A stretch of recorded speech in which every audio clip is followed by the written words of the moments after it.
Canto 2. The Parable of the Search for the Soul. As in the vigilance of the sleepless night, through the slow, heavy-footed, silent hours, repressing in her bosom its load of grief, she sat staring at the dumb thread of time, and the approach of ever-nearing fate. A summons from her being's summit came, a sound, a call that broke the seals of night.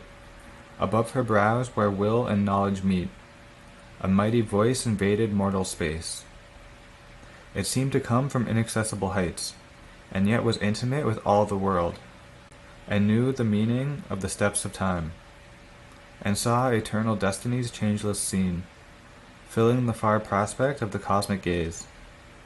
As the voice touched, her body became a stark and rigid golden statue of motionless trance, a stone of God lit by an amethyst soul.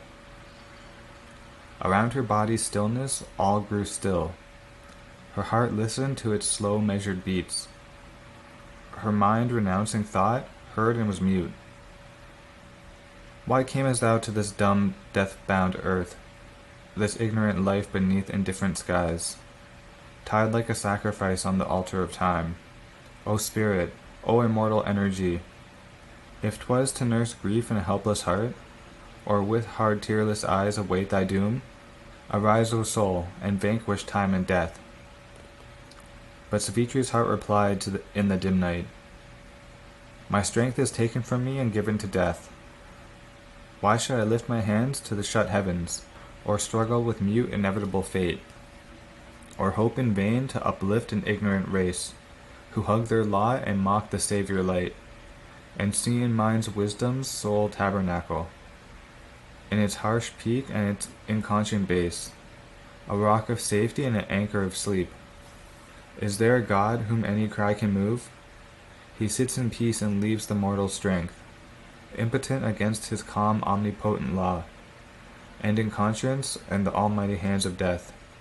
What need have I, what need has Satyavan, to avoid the black meshed net, the dismal door, or call a mightier light into life's closed room, a greater law into man's little world? Why should I strive with earth's unyielding laws, or stave off death's inevitable hour? This surely is best to baptize with my fate, and follow close behind my lover's steps, and pass through night from twilight to the sun, across the tenebrous river that divides the adjoining parishes of earth and heaven. Then could we lie enarmed breast upon breast, untroubled by thought, untroubled by our hearts, forgetting man and life and time and its hours, forgetting eternity's call, forgetting God. The voice replied, is this enough, O spirit? And what shall thy soul say when it wakes and knows the work was left undone for which it came? Or is this all for thy being born on earth, charged with a mandate from eternity, a listener to the voices of the years, a follower of the footprints of the gods, to pass and leave unchanged the old dusty laws? Shall there be no new tables, no new word, no greater light come down upon the earth, delivering her from her unconsciousness, man's spirit from her unalterable fate? Camest thou not down to open the doors of fate, the iron doors that seemed forever closed, and lead man to truth's wide and golden road, that runs through the finite things to eternity? Is this then the report I must make, my head bowed, with shame before the eternal seat? His power he kindled in thy body has failed, his laborer returns, her task undone?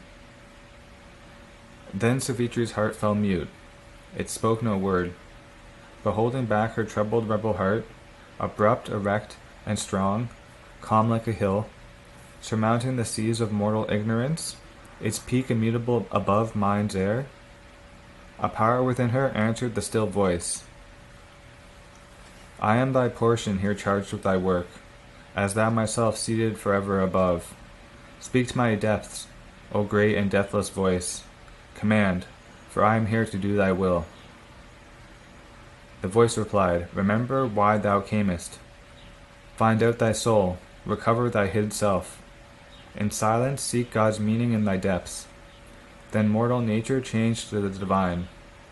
Open God's door, enter into his trance. Cast thought from thee, thy nimble ape of light.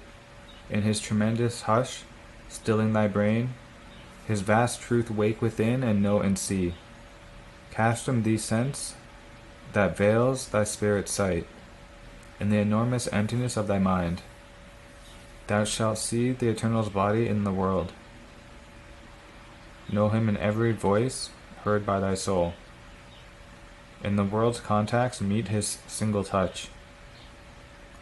All things shall fold thee into his embrace. Conquer thy heart's throbs. Let thy heart beat in God. Thy nature shall be the engine of his works. Thy voice shall house the mightiness of his word. Then shalt thou harbor my force and conquer death. Then Savitri by her doomed husband sat, still rigid in her golden motionless pose, a statue of fire of the inner sun. In the black night the wrath of storm swept by. The thunder crashed above her, the rain hissed. Its million footsteps pattered on the roof, impassive mid the movement and the cry. Witness of the thoughts of mind, the moods of life, she looked into herself and sought for her soul.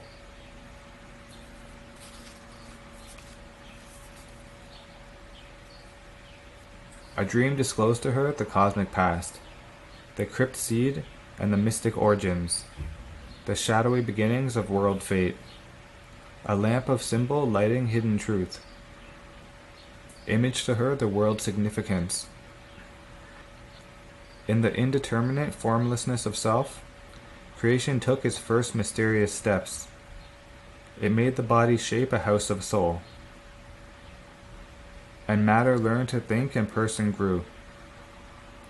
She saw space peopled with the seeds of life, and saw the human creature born in time.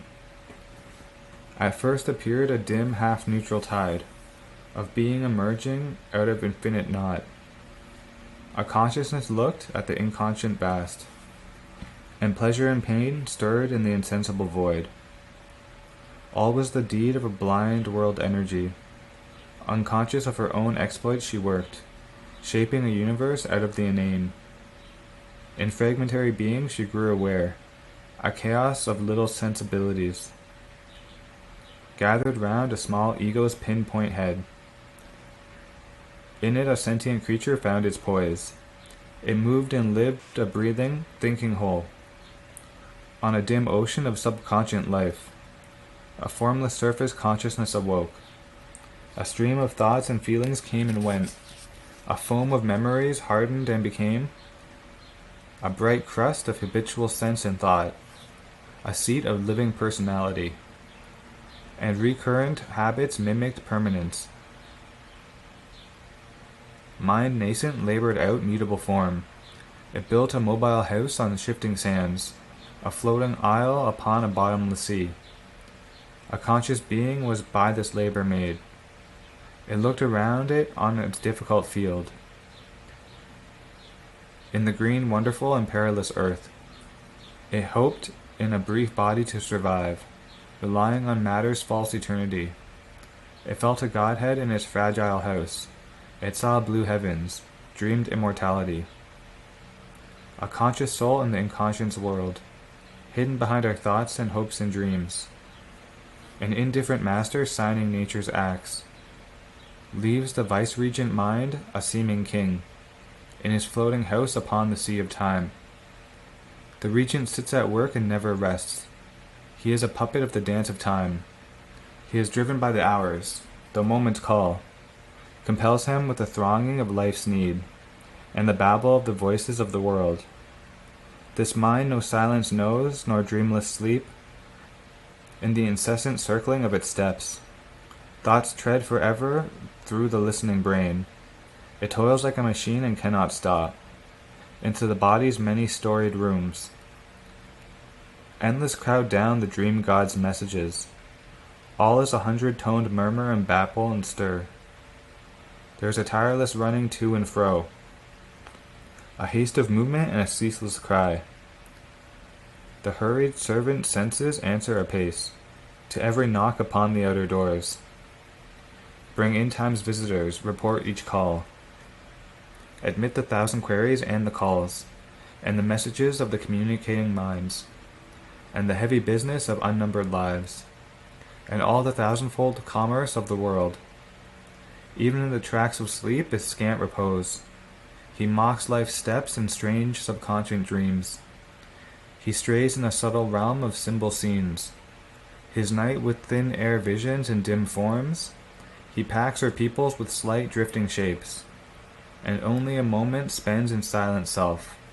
Adventuring into infinite mind space, he unfolds his wings of thought in inner air, or traveling in imagination's car, crosses the globe, journeys beneath the stars, to subtle worlds takes his ethereal course, visits the gods on life's miraculous peaks, communicates with heaven, tampers with hell.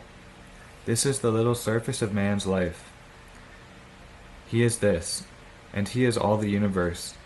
He scales the unseen. His depths dare the abyss.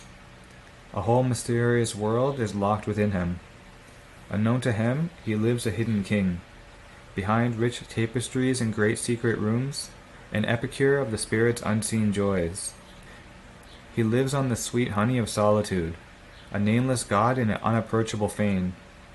In the secret atium of his inmost soul, he guards the being's covered mysteries.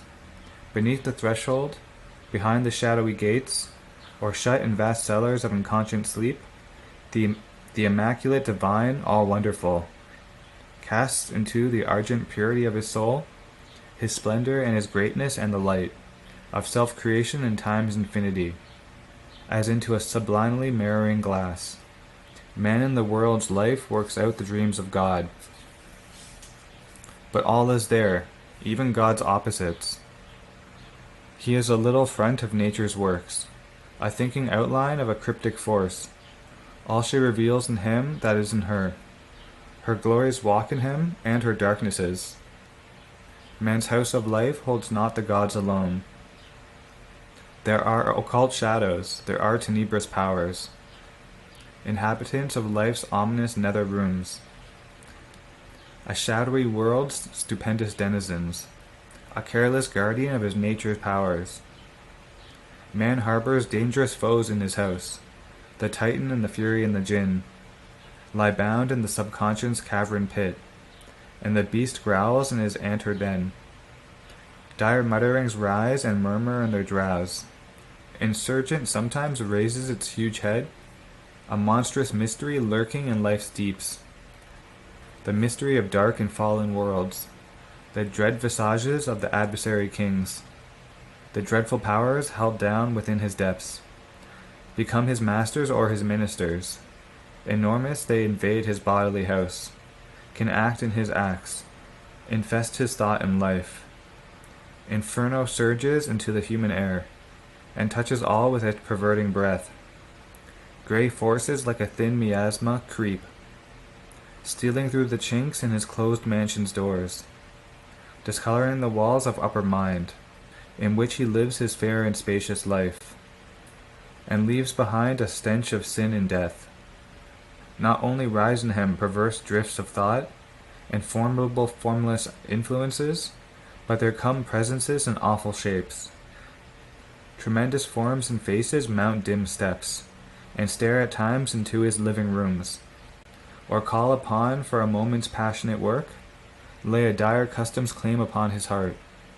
Aroused from sleep, they can be bound no more, afflicting the daylight and alarming night, invading at will his outer tenement. The Stark's gloomy, grisly, dire inhabitants, mounting into God's light, all perturb. All they have touched or seen they make their own. In nature's basement lodge, mind's passages fill, disrupt thought's links and musing sequences, break through the soul's stillness with a noise and cry. Or they call the inhabitants of the abyss, invite the instincts to forbidden joys, a laughter wake of dread demoniac mirth, and with nether riot and revel shake life's floor. Impotent to quell his terrible prisoners, appalled the householder helpless sits above. Taken from him his house is his no more. He is bound and forced, a victim of the play, or allured, joys in the mad and mighty din. His nature's dangerous forces have arisen, and hold him at will, a rebel's holiday. Aroused from the darkness where they crouched in the depths, prisoned from the sight, they can be held no more. His nature's impulses are now his lords. Once quelled or wearing spacious names and vests, infernal elements, demon powers are there. Man's lower nature hides these awful guests. Their vast contagion grips sometimes man's world, and awful insurgence overpowers man's soul. In house and house the huge uprising grows. Hell's companies are loose to do their work. Into the earth ways they break out from all doors, invade with bloodlust and the will to slay, and fill with horror and carnage God's fair world. Death and his hunters stalk a victim earth. The terrible angel smites at every door. An awful laughter mocks at the world's pain, and massacre and torture grin at heaven. All is the prey of the destroying force. Creation rocks and tremble, top and base. This evil nature housed in human hearts, a foreign inhabitant, a dangerous guest. The soul that harbors it can dislodge. Expel the householder, possess the house. An opposite potency contradicting God. A momentary evil's almightiness has straddled the straight path of nature's acts. It imitates the Godhead it denies, puts on his figure and assumes his face, a Manichaean creator and destroyer. This can abolish man, annul his world. But there is a guardian power, there are hands that save. Calm eyes divine regard the human scene. All the world's possibilities in man are waiting as the tree waits in the seed. His past lives in him, it drives his future's pace. His presence acts fashion his coming fate. The unborn gods hide in his house of life. The daemons of the unknown overshadow his mind, casting their dreams into live molds of thought, the molds in which his mind builds out its world. His mind creates around him its universe. All that has been renews in him its birth. All that can be is figured in his soul. Issuing in deeds it scores on the roads of the world, obscure to the interpreting reason's guess, lines of the secret purpose of the gods. In strange directions run the intricate plan, held back from human foresight is their end, and the far intention of some ordering will, or the order of life's arbitrary chance, finds out its settled poise and fated hour. Our surface watched in vain by reason's gaze, invaded by the impromptus of the unseen, helpless records the accidents of time, the involuntary turns and leaps of life. Only a little of us foresees its steps. Only a little has will and purposed pace. A vaster subliminal is man's measureless part. The dim subconscious is his cavern base. Abolished vainly in the walks of time, our past lives still in our unconscious selves, and by the weight of its hidden influences is shaped our future self-discovery. Thus all is an inevitable chain, and yet a series seems of accidents. The unremembering hours repeat the old acts. Our dead past round our future's ankles clings, and drags back the new nature's glorious stride. Or from its buried corpse the old ghosts arise. Old thoughts, old longings, dead passions live again. Recur in sleep or move the waking man, to words that force the barrier of the lips, to deeds that suddenly start and overleap his head of reason and his guardian will. An old self lurks in the new self we are. Hardly we escape from what we once had been. In the dim gleam of habit's passages, in the subconscious darkling corridors. All things are carried by the porter nerves, and nothing checked by the subterranean mind. Unstudied by the guardians of the doors, and passed by a blind instinctive memory, the old gang dismissed, old cancelled passports serve. Nothing is wholly dead that once had lived. In dim tunnels of the world's being and in ours, the old rejected nature still survives.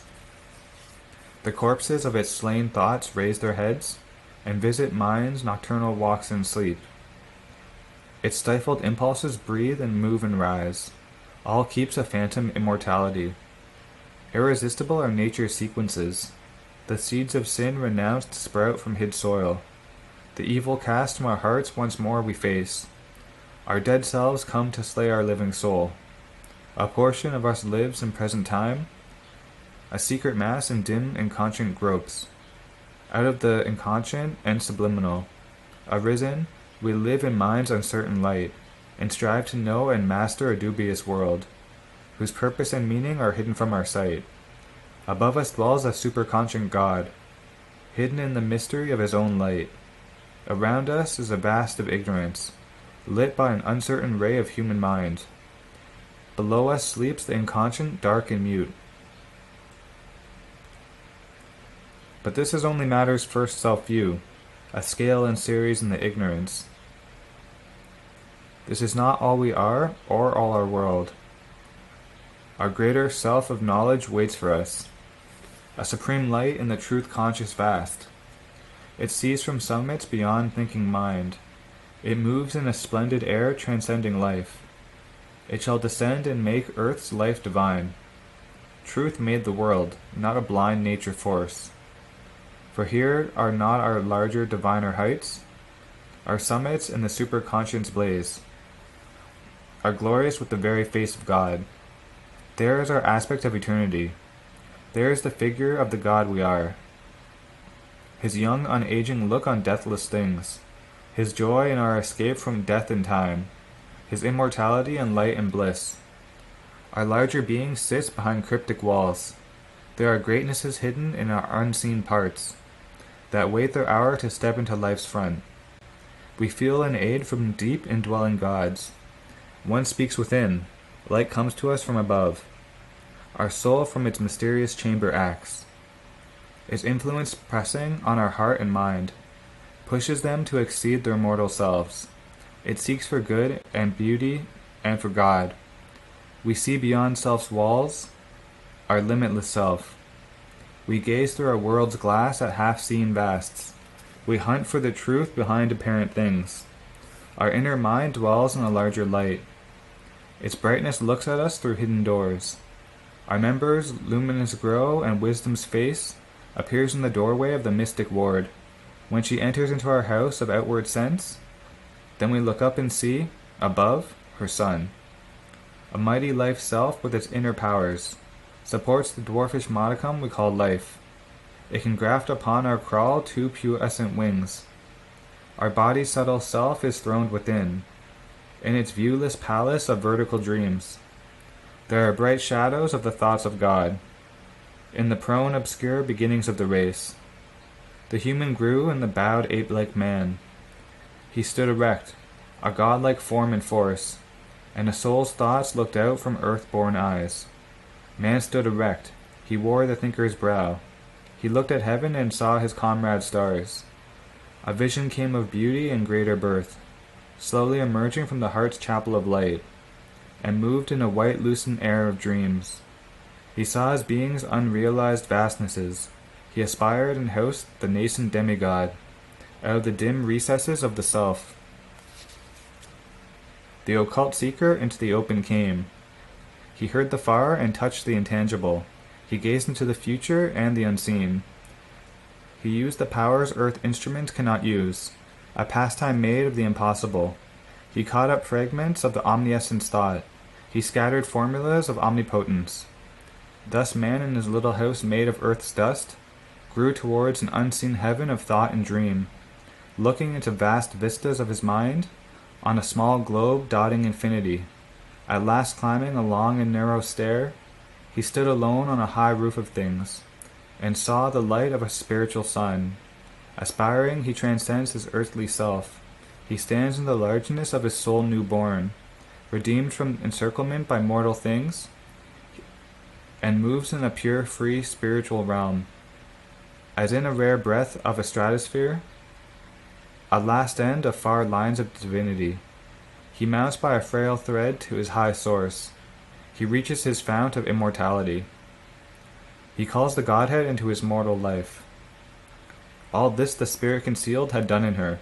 A portion of the mighty Mother came into her as into its own human part, amid the cosmic workings of the gods. It marked her the center of a wide-drawn scheme, dreamed in the passion of her far-seeing spirit, to mold humanity into God's own shape, and lead this great blind struggling world to light, or a new world discover or create. Earth must transform herself and equal heaven, or heaven descend into earth's mortal state. But for such vast spiritual change to be, out of the mystic cavern in man's heart, the heavenly psyche must put off her veil, and step into common nature's crowded rooms, and stand uncovered in that nature's front, and rule its thoughts and fill the body and life. Obedient to a high command she sat. Time, life and death were passing incidents, obstructing with their transient view her sight that must break through and liberate the God, imprisoned in the visionless mortal man. The inferior nature, born into ignorance, still took too large a place. It veiled herself, and it must be pushed aside to find her soul. End of Canto 2.